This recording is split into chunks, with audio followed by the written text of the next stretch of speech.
ಅಂತೂ ಇಂತೂ RCB ಸತತವಾಗಿ 2ನೇ ಸಲ ಕಪ್ ಹೊಡಿತು. 16 ವರ್ಷ ಇಲ್ಲದೆ ಇರೋ ಗೆಲುವು ಈ 2 ವರ್ಷದಲ್ಲಿ ಹೇಗೆ ಬಂತು ಅಂತ ಭಗವದ್ಗೀತೆ ಅಂತ ತಿಳ್ಕೊಂಡ್ರೆ ಹೇಗಿರುತ್ತೆ? ಹೌದು, ಭಗವದ್ಗೀತೆಯಲ್ಲಿ ಶ್ರೀಕೃಷ್ಣ ಪರಮಾತ್ಮ ಹೇಳ್ತಾರೆ, ಯಾವುದೇ ಸಕ್ಸಸ್ ಅಥವಾ ಗೆಲುವು ಬರೋಕ್ಕೆ ಈ 5 ಅಂಶಗಳು ಇರಲೇಬೇಕು ಅಂತ.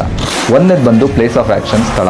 ಅಂದರೆ ಪಿಚ್ ಕಂಡೀಷನ್ ಆಗಿರ್ಬೋದು, ಸ್ಟೇಡಿಯಂ ಎನ್ವಿರಾನ್ಮೆಂಟ್ ಆಗಿರ್ಬೋದು, ಹೀಗೆ ಸೂಕ್ತವಾದ ಸ್ಥಳ ಗೆಲುವಿಗೆ ಇನ್ಫ್ಲುಯೆನ್ಸ್ ಮಾಡುತ್ತೆ. ಎರಡನೇದು ಬಂದು ಕರ್ತ, ಅಂದರೆ ಡೂವರ್.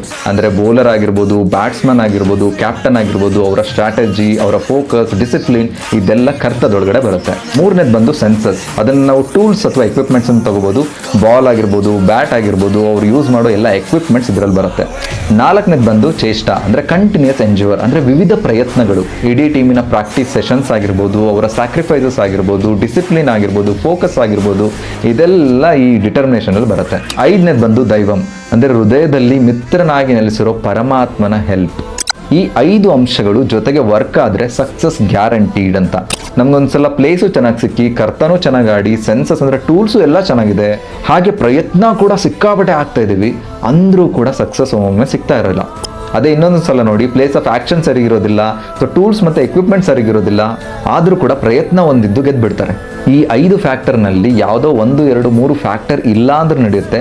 ಆದರೆ ಈ 5ನೇ ಫ್ಯಾಕ್ಟರ್ ದೈವಂ, ಅಂದರೆ ಆ ಪರಮಾತ್ಮನ ಸ್ಯಾಂಕ್ಷನ್ ಅಥವಾ ಬ್ಲೆಸ್ಸಿಂಗ್ ಇಲ್ಲ ಅಂತ ಅಂದರೆ ಈ 4 ಅಂಶಗಳನ್ನ ನೀವು ಪರ್ಫೆಕ್ಟ್ಲಿ ಅಚೀವ್ ಮಾಡಿದ್ರು ಕೂಡ ಗೆಲ್ಲೋಕ್ಕಾಗೋದಿಲ್ಲ. ಈ ಲಾಸ್ಟ್ 16 ವರ್ಷಕ್ಕೂ ಮತ್ತು ಈ 2 ಗೆಲುವಿನ ವರ್ಷಕ್ಕೂ ಏನು ಡಿಫ್ರೆನ್ಸು? ಅದು ಯಾವ 1 ಫ್ಯಾಕ್ಟರ್ ಹೆಲ್ಪ್ ಮಾಡಿರ್ಬೋದು? ಗೊತ್ತಾಗಿದ್ರೆ ಕಮೆಂಟ್ ಮಾಡಿ. ಹರೇ ಕೃಷ್ಣ.